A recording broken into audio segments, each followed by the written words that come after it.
Dale is a local fella from Asheville, and but speaks all over the country, and people just love his message everywhere he goes. He's a wise man who has a great message and teaching about the Aramaic translation of the Bible, but he goes way beyond that, integrates a lot of really cool things into that.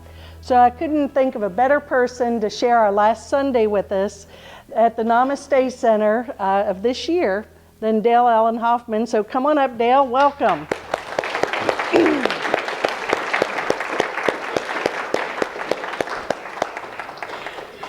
Okay. Good to have you. Thanks.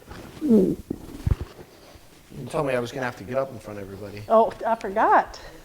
You know, I would have been offended by your song, Terry, if I wasn't enlightened too. So. Just want to let you know that. I was in the hospital last Saturday with what was called a stress headache. And it's a funny thing because it was intense. I mean, scale of 1 to 10 pain, it was like a 9.9. That's nice. But the funny thing is that I've been out, I had just come back from almost 3 weeks of solid events all over the eastern U.S. telling people, be open, surrender to the process, let the wind blow through you, just be open, be open. And it's all smoke and mirrors, of course, and then, you know, then I'm wondering why I'm a victim to some sort of outside thing a few days ago. And it's amazing how many people I know of in the last week that had like it's been happening a lot lately the last couple of years. Of course, I'm pretty sure we all know that. And we love to label things. You know, of course, I'm the Aramaic guy. Charlotte's the golf course and miracles lady. Benjamin's astrology. Don't actually go outside of that. It's funny because an event that we had scheduled in Florida for next month was like someone pulled a plug on it because they looked at some of my YouTube videos and they said, oh, well, I think he's too religious for us. And I'm like, the entire focus of everything I do is to strip that away, but this is what happens. We ask for more light, we ask for higher consciousness, higher awareness, we're asking for faster vibration, etc. And with that comes a responsibility, because with higher light, faster vibration, now you're going to see things you couldn't see before. And it's kind of like why we do dinner parties at 9 p.m. instead of 2 p.m. because you don't have to clean in the corners and you don't have to wipe things down quite as much. You do it at night, hush lighting, candles, nobody's going to see. But I think one of the biggest errors that we have is we don't realize how everything is part of that one singularity. We're going to do some toning in a moment to kind of open the space, but the one base that I want to lay right now, though, as an opening is that in the Aramaic language, the word that Jesus, Yeshua, used for God is Allah. Now, if I look at it phonetically just by letters, the ah sound was the aleph, the first letter of the alphabet, and what aleph meant was everything is part of one singularity of being. There's nothing outside of the one, okay? I can go further into that, but I'm not going to right now. The lamed or lamed, that letter L means movement, essentially. The h sound means breathe, which is the letter hey. And then the ah sound again means one. So literally just that word God, if you look at it phonetically by letters, is that essentially the oneness moves and breathes within itself. Now what the colloquial translation of Allah would be, we have the word God today, which is the Germanic gut. And if you say God, gut in German means better. It means this is better than that. We've got this perception that it's all about positive, it's all about better, it's all about good. But the labeling of good is actually what creates the problem in the first place. It's the labels. Now, that word Allah in Aramaic essentially means absolute only being. And the base that I wanted to lay before I went forward is that if you're not able to be open to that realization that everything is part of one singularity of being, you'll never understood anything that any of the masters said, and that includes yourself. You getting what I'm saying? You've got to be open. if you're looking at God as some kind of an outside thing. Of course, there's a lot of atheists today because they've had this weird, dualistic, misogynist, homophobic, judgmental, racist, religious thing, whatever it is, jammed down their throats. In the words of Pat Robertson, he used that phrase a few weeks ago. You talk about a Freudian thing, but bless you, Pat. With marriage equality, he said it was like all these people are forcing their beliefs down our throats. I was like, okay. It speaks for itself. That in which you judge another, you are guilty of practicing. We'll get to that. So what we're going to do actually right now is we're going to do a tone. And toning, all it really is it's so old that we don't know where it comes from. We don't know what culture it came from. Some of the oldest cultures, even the Aboriginal languages today, are very, they have like a lot of tone in them. What toning is taking not necessarily what you would call a sacred sound, but any kind of a sound and focusing on the feminine vowels, the flowing aspect, and allowing the consonants, which would do the masculine letters, to kind of soften a little. And the sound that we're going to make sounds like this. Nu-ra. Nu-ra. Can you say that? Nu-ra. Like nu-ra. In Aramaic, there's a letter hey in the middle, which would be nu-ra. But we're not going to do the nu-ra in the tone. We're just going to make the sound nu-ra. Now, the ra sound in Aramaic means a shining forth of heat and light. It's also in Egyptian, Akkadian, Sumerian, Phoenician. Ra. It's one of the words for sun. One of the words for a character that I'm going to talk about in a couple of minutes, too. The nu sound on the beginning, nu. What does nu mean in English? New. So what does that mean? What does new mean? Fresh beginning. What's interesting is that the nu sound in Aramaic means an appearance of a reflection. Okay? And it appears to be something new. But what's beneath that is there is nothing actually new in that way, so much as we have a perception that something new is emerging. It's the word for human light or human consciousness, nuhra. It's also the word for moonlight. What's unique about moonlight versus sunlight? It's a reflection of sunlight. What's unique about human light versus the God light? Reflection. We'll get back to that. What we're going to do right now is to simply make this tone. I'm going to do it once. Just listen. Let go of any kind of thought of performance. This isn't a performance. It's an expression. The quality of your voice means nothing. It doesn't have to sound like the Andrews Sisters or Boys to Men or something. Although it does sometimes, which is kind of cool. But just move that bar away. I'm sure Terry will be in perfect, absolute, enlightened harmony. But for the rest of us who... That was so awesome. I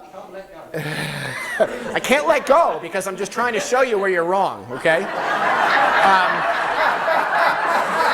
I'm here to help and save you. You understand that. So, smoke and mirrors. So, the sound's not important here in toning, which is funny. How could the sound not be important in toning? What matters is the presence that you bring it through with. It's not the creation that matters because the creation is not separate. It's not actually new per se.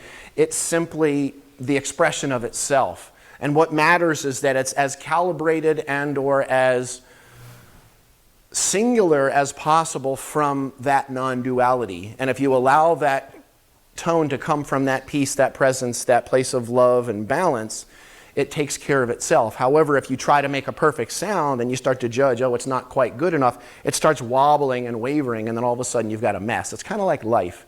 If you obsess about details that appear to be out there of what you're creating, you have this new idea that something needs to be corrected in that, and that, of course, will instantaneously refract back a world that needs correcting. And then you say, I'm a victim. Sort of like me about 8 days ago. So, what I'm going to do is tone once, and I just ask that you just be open and listen to the first one, and then we're going to do it together 3 times, okay? This first one, just listen. Again, when it's your chance to come in for those three, never mind about hitting this exact pitch or anything, okay? Just be open. The sound is nu ra. Just listen to the first. Nu.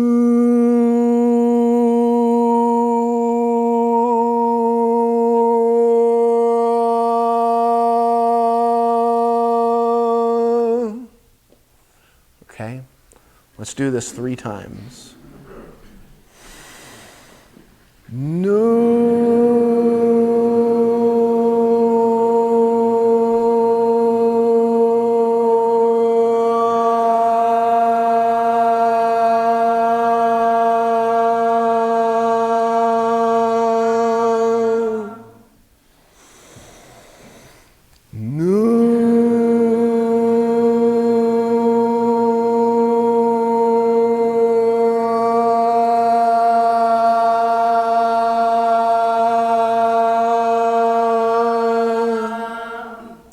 Last one, allow yourself to be wide open, okay?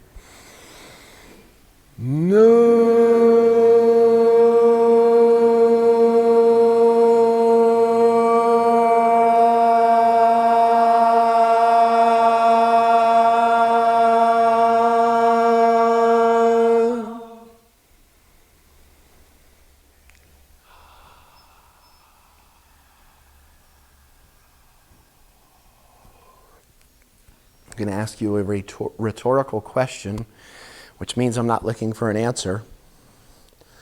How do you feel right now?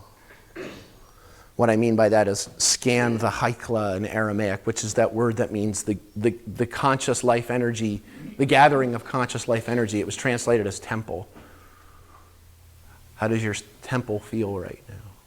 It's amazing how, even if I didn't tell you what nuhra meant, you'd still feel this. Because it's not about the thing, the word, the definition, the concept. It's not about a religion or an ideology.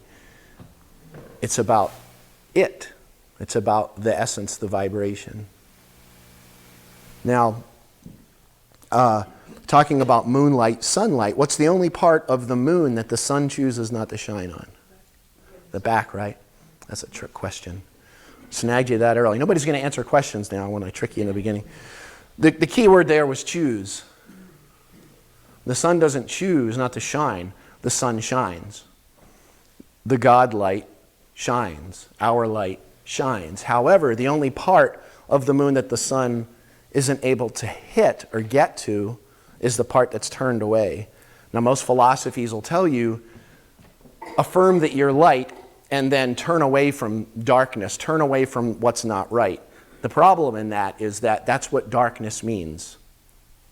Darkness means to not look, to not be able to process, to not be conscious of.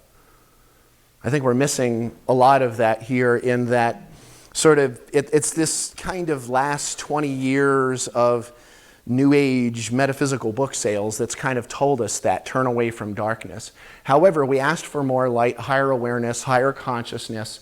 And I said, with that comes the responsibility to be able to bring light into the darkness, because the only reason there is any kind of darkness in your world, if there is any, is because you have not brought your light to that. We don't bring light to darkness because what happens when we do that is there is a transmutation or a reintegration of something that's been cut off.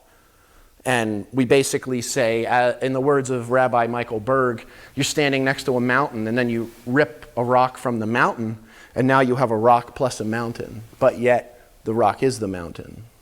And the judgment that this is somehow separate from that, it's in that duality that we start breaking down. Especially because the problem's in everybody else, isn't it? It's in everyone else. It's never in us. I love what Michael Rice says it best. He says, if something's happened to you 87 different times, no, I already let it go though, so don't worry about it. If something happens to you 87 different times with 42 different people, who's the only person that was there every single time? It's beautiful how we can just look at that sun and moon dynamic. And as an example, today, I think a lot of lay people that haven't really gone deep into it think of something like, say, mythology or religion or astrology as like thought processes.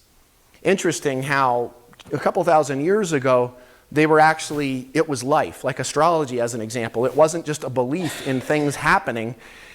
It was very unitive. It was something that we were very much merged with, that over time, there are people that are bringing us back to the realization that it's not a system that we're separate from, that we're observing, but it's part of that unitive vision.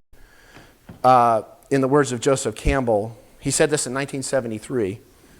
He said that a perfect definition for the word mythology is other people's religion. And then he also said an equally good definition for religion is misunderstood mythology. He also said that in the Christian tradition, there's a particular issue in distinguishing between the sense of the term Christ and the sense of the term Jesus. Jesus is a reference to a historical character. Christ is a reference to an eternal principle. That word Christos, which was written with what you would call an X in English. If someone's offended by Xmas, that means, it means that they've never studied the religion that they're supposedly protecting, even though they don't know the history of it. The Christ energy was represented by a sideways cross, which we're going to talk about in a minute. But that word Christos in Greek, if you open up Strong's Greek Concordance, it says channel of divinity, or channel, vessel, or conduit. That which brings the separation back together, even though the separation never happened. It's that unity. That's what the unity is. Christ was not the family name, okay? And you ever notice, actually, since we're on that subject, what does the New Testament start with? Jesus' bloodline, right? Does he have a bloodline? He does have a bloodline? I thought he was the Son of God. Anybody notice who's right before him in the Gospel of Matthew? In his bloodline? Joseph, his stepfather. Oops, I didn't think about that. It's not his bloodline. And in Luke, they do the same thing. They show Jesus to Joseph, then Adam and God. It's all right there in front of our face. You ever hear about secret? That word secret, secret societies, secret teachings. Secret doesn't mean you're not allowed to see it. What it actually meant, the word is sod in Hebrew. It means that it's been right there in front of your face the entire time, but you've only been seeing the code of your beliefs about it rather than it. You've never had a direct experience of it. And sod is the direct experience, which is what Christ is, not a label. Interesting that just a few days ago had winter solstice. How many winter solstices are there? Ooh, good answer. That shows somebody that's actually read a book or something. I tend to get the answer 1 in the U.S. because we forget that there's somebody outside of our borders, believe it or not. Canada, I've heard of it. I don't know. It's near Texas, right? But a lot of people don't realize, like as an example, this sort of buckle of the Bible Belt, it's a big buckle. This Christian fundamentalist evangelical thing, whatever it is, it's American. It is something that's very faint outside of this country unless an American took it there. Interesting. People think that, and it's only about 3 or 4 decades old, and it's based on words that are actually European, that have nothing to do with the ancient Aramaic or even Greek words. Now, on winter solstice, of course, some neat things that happen around that time.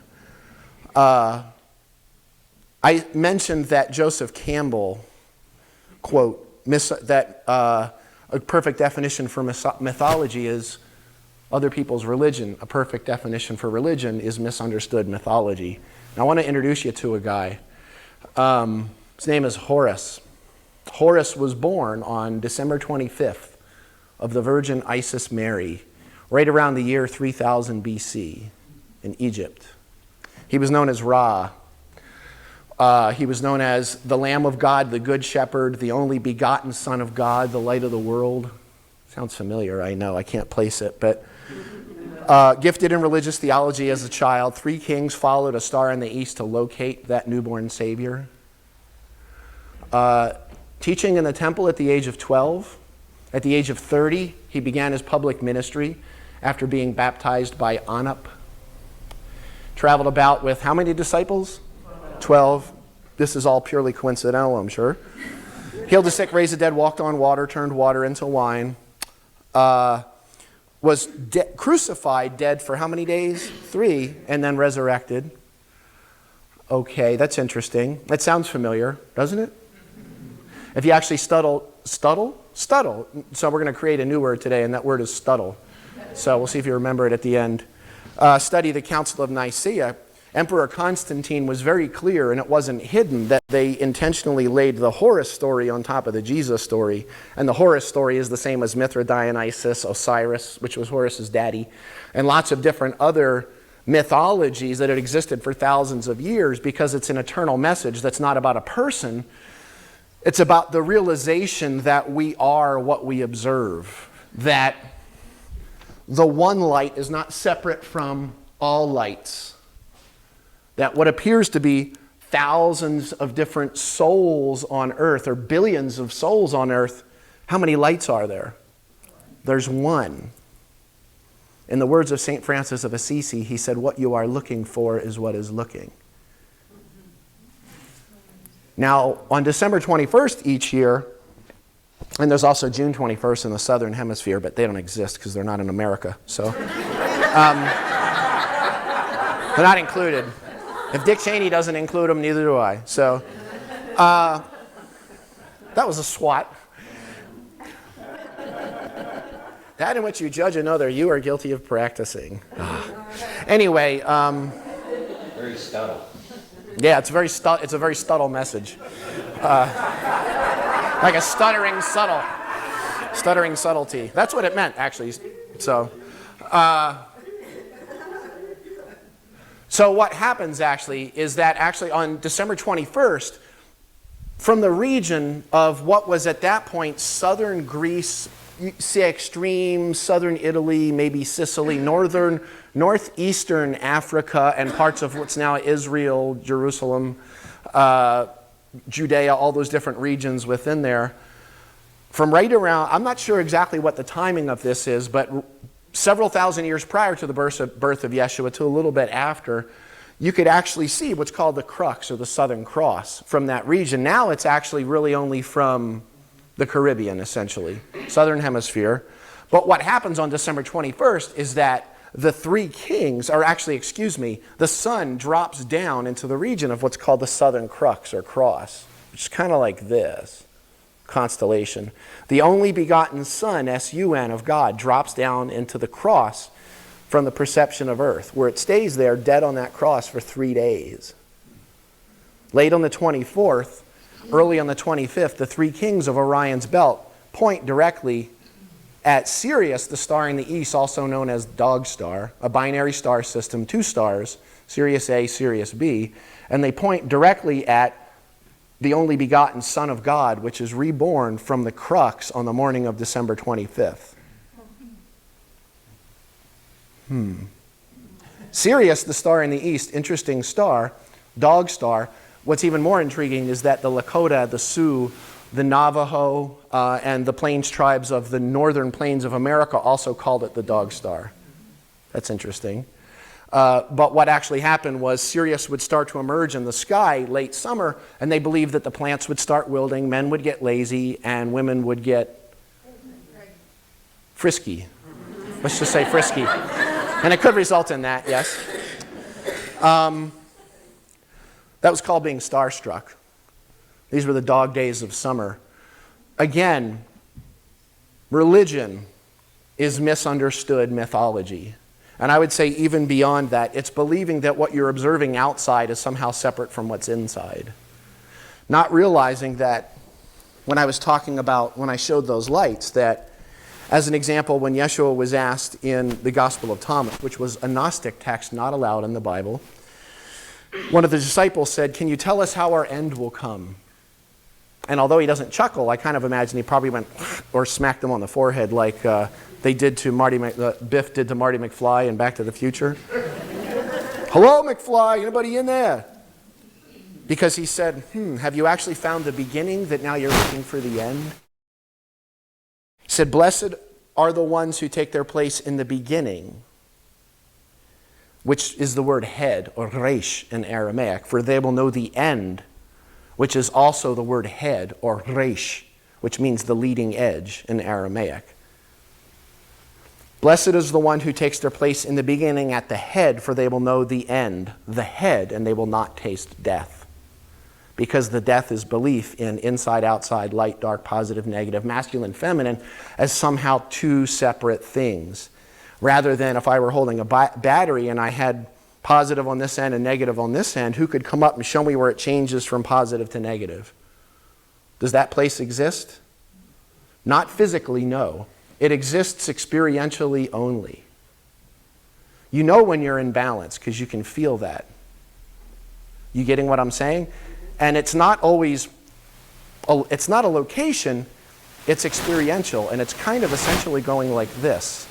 Sort of like the stars in the sky, sort of like our relationships. You getting what I'm saying? It's a very present moment, ripe process, which is something that only happens when you're open in the moment. When you realize, again, that what you're looking for is what is looking. That the message out there about a man being born in some foreign land has nothing to do with you unless you realize that it's an archetype about all of creation and all of humanity. And if you're still observing a belief system outside of yourself or in your thoughts, then you still haven't done what was advised from any of the great spiritual masters of the thousands of years that they've been here, because you're still looking at something outside of yourself. And if you're looking outside, then you're still not realizing that there is nothing outside, not separate from you. When you look in the mirror, what you observe is not separate from that which is observing it. And yet that which is reflecting in that mirror is not what's real. You getting what I'm saying? So when I asked, as an example, I'm out there for 3 weeks, be open, surrender to the process, let the wind blow through you, in the words of the Lakota. And then all of a sudden, like a Mack truck hits me one day, and I'm talking about, I just can't understand this. Why is this working like this? What's with this headache thing? Interesting. The last insight I want to give you is that there's an ancient Gnostic idiom, okay, and it was called the pinnacle of the temple. The temple is that life system. It's this. It's the energy system. The pinnacle of the temple was that experiential, direct experience, the place when you feel that somehow your temple is at max capacity.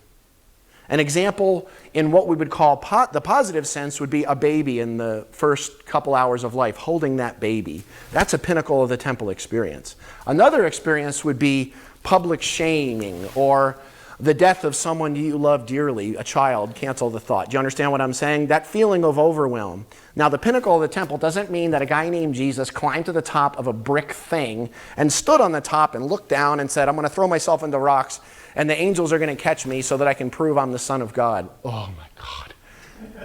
Oh. Oy vey. It's like, hello. What that actually meant was, as an example, if you have a balloon and you blow into a balloon, when you first start blowing into that balloon, it's not that easy, is it? You got to culture it. You got to stretch it, and it's going to return a little, and it stretches, and then it returns a little, then it stretches and returns a little.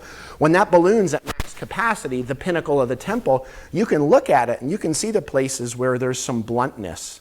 Some of the rubber is more intense and thick. You can see places where it's a lot thinner. It's kind of like having a tomato. Most people, if I stood up here with a tomato, I think most people in the front row would start going like this if I'm going, ah. But that's exactly what's happening to us right now. But what's being squeezed is not us. It's our BS that's being squeezed. That means belief systems. I don't know what you're thinking, but... See what I mean? It's all smoke and mirrors. It's about being open. The religion or the spirituality of 3 or 4 decades from now is not going to look in any way like it does now. You can trust me on that. It's going to be a completely different thing. I'm no longer here for us. I'm here for your children. You're not going to pull her out of the room, are you? No. I'm realizing that a lot of people, as much as we want to be open and let go, the older generation had to die off before Moses and the Israelites could enter into the promised land. That word generation means root causes.